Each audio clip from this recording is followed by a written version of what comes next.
Hello everyone, কেমন আছো তোমরা সবাই? আশা করি অনেক ভালো আছো। তো আজকে আমরা যাচ্ছি দীনদয়াল আশ্রমে।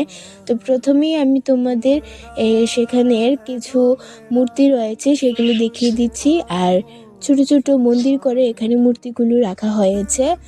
আর বেসিক্যালি আমরা গিয়েছিলাম শিবরাত্রি উপলক্ষে, 3 দিন মেলা চলে, সেখানে প্রত্যেক বছরই যাই। তো এবারও গেলাম।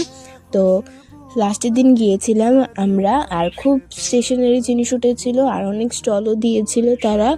তো তারপর একটা দোকান ছিল যেটার মধ্যে গোপালের ড্রেস যাবতীয় যা কিছু আছে সবই পাওয়া যায়। আর এখানে ফটোর দোকানটা খুবই সুন্দর সুন্দর ফটো ছিল, আর এগুলো অনেক দাম ছিল। তো তারপর আমরা মেলা ঘুরে বাড়ির জন্য এসে পড়েছি। আর রাস্তার মধ্যে অনেক অন্ধকার ছিল। তো এখন আমি তোমাদের দেখিয়ে দিচ্ছি, আমি একটা ক্লে কিনেছি। তো তারপর এখানে ইয়ারিংসগুলো কিনেছি। তো তারপর একটা গোপালের ড্রেস কিনেছি। তো আবার নেক্সট ভিডিওতে তাড়াতাড়ি দেখা হবে। টাটা।